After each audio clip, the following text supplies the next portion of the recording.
जो यहाँ पे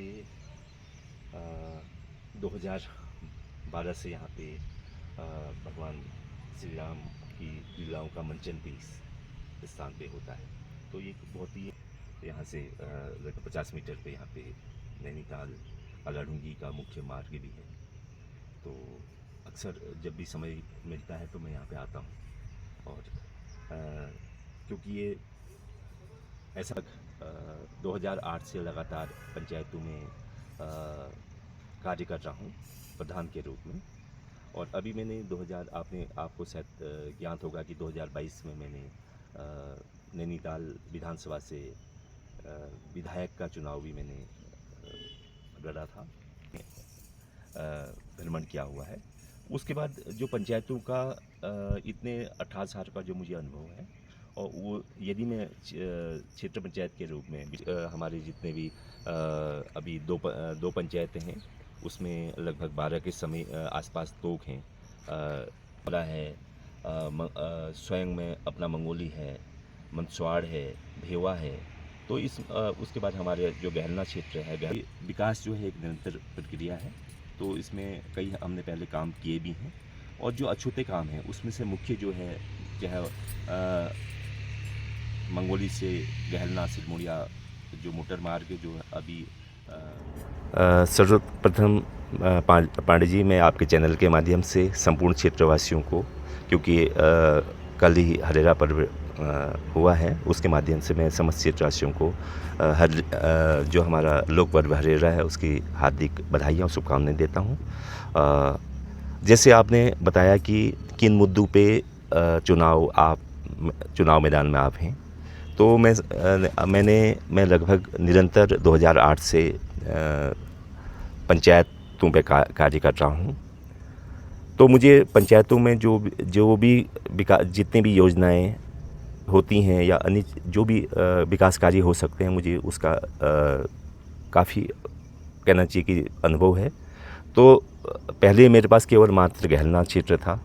अभी मैं वर्तमान में जो मंगोली क्षेत्र है वो भी मेरे पास, जहाँ से मैं चुनाव लड़ रहा हूँ वो भी है। तो जो बाकी जो गहलना क्षेत्र है वहाँ के समस्त कार्य तो लगभग हो ही चुके हैं। उसमें मुख्य जो है सड़क है, जो उसका मेरी को जो लगभग पूर्ण हो चुका है। कुछ उसका वन भूमि हस्ताक्षर के मामले हैं, वो भी दिल्ली तक पहुंच चुके हैं, वो भी हो जाएंगे बहुत जल्दी। और जहां तक मंगोली की बात है, मंगोली की जो मुख्य समस्या है, वहाँ प्रॉपर जो मंगोली है उसकी मुख्य समस्या तो सड़क और पानी है ही है। और सबसे मेन जो गांव है वहाँ का राजस्व गांव जो है भेवा है। भेवा में सड़क, पानी और सिंचाई वहाँ की मुख्य है, क्योंकि वहाँ का समूचा जो क्षेत्र है वो कृषि दूध पे आधारित है। और सड़क नहीं होने के कारण वहाँ के जितने भी लोग हैं, यदि किसी की अचानक महिलाओं की प्रसव से संबंधित दिक्कतें होती हैं या बीमारी से संबंधित बुजुर्ग लोगों को सड़क तक डोली के माध्यम से या चेयर कुर्सी के माध्यम से या फिर घोड़े के माध्यम से उनको मुख्य मार्ग तक लाया जाता है। ऐसे ही वहाँ पे कई बार लाने में अनहोनी भी पहले हो चुकी है। तो मैं चाहता हूं कि जब ये मैं अपनी क्षेत्र में इस पद पे आऊं, मेरा प्रथम ये कर्तव्य होगा कि जो यहाँ का भेवा का जो सड़क है उसका मैं क्योंकि बहुत कम दूरी है, और यथाशीघ्र उसका मैं निर्माण करवाऊं। ये मेरा कोशिश होगी। मेरी समस्त क्षेत्र की जनता से ये अपील है कि मेरे साथ और भी जो युवा हैं, मैं उनका बिल्कुल भी उनका विरोधी नहीं हूँ। और मैं समझता हूँ कि जो मेरा 18 साल का तजुर्बा पंचायतों में है, उसका मुझे निश्चित ही मुझे उसका लाभ मिलेगा, क्योंकि संपूर्ण जनमानस का मेरी जो पंचायतों के प्रति जो रुचि है, मैंने कार्य किए हैं, उसका निश्चित ही जो यहाँ के बुद्धिजीवी लोग हैं उनको बहुत खुश भी हैं कि मेरे क्षेत्र में आने से उनको ऐसा लगता है कि निश्चित ही अगर मैं इस क्षेत्र में मंगोली क्षेत्र में आता हूं तो निश्चित ही क्षेत्र का सर्वांगीण विकास होगा।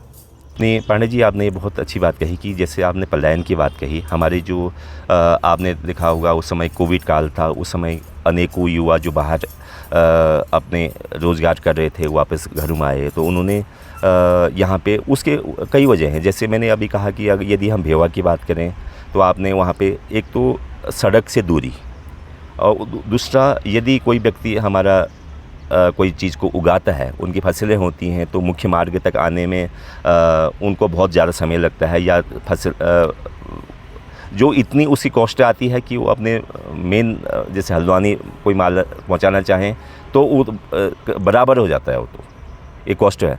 और दूसरा जो जंगली जानवर से आपने कहा कि मैं आपको बताऊं, जो हमारी मेरी पूरी कोशिश होगी वो संपूर्ण एक इसी क्षेत्र की ये नहीं, संपूर्ण हमारे उत्तराखंड की ही ये समस्या है कि जंगली जानवरों का इतना ज़्यादा आतंक है। यदि किसान कुछ बोना भी चाहता है ना, तो उसमें जैसे बंदर, लंगूर, सुअर, जड़ियाऊ इतने हो गए हैं कि वो उस फसल को बचाते ही नहीं हैं। दिन का भी है आतंक और रात्रि का भी आतंक है।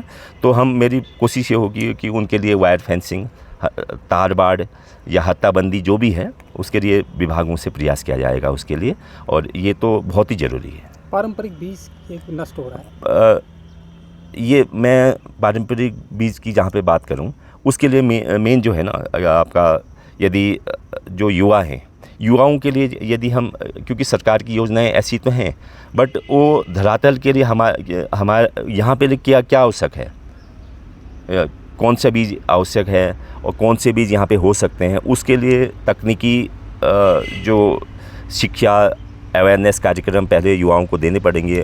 और लेकिन इसमें क्या होता है कि सरकार के द्वारा योजनाएं हैं, उनके नियम इतने आड़े आते हैं कि हमारे जो स्थानीय युवा है उसमें उन नियमों को फॉलो करने के लिए, कागज़ों को संपूर्ण पूरे भरने के लिए इतना समय लगता है कि उसमें खरा नहीं उतार पाते हैं। उसके लिए जो सरकार को क्या चाहिए कि नियमों में शिथिलता जब होगी तभी हमारे क्षेत्र में जो युवा हैं उनका सर्वांगीण विकास हो पाएगा। अपनी जीत को लेकर सुभाष जी कितना आश्वस्त हैं? मैं वास्तव में पूरा आश्वस्त हूँ, क्योंकि ये जो मेरा 18 साल का प्रधान के रूप में कार्यकाल है वो बहुत अच्छा रहा है। उसके लिए मैंने अपने पंचायत सहित संपूर्ण मंगोली क्षेत्र में असंख्य कई ऐसे काम किए हैं जो सर्वविदित हैं।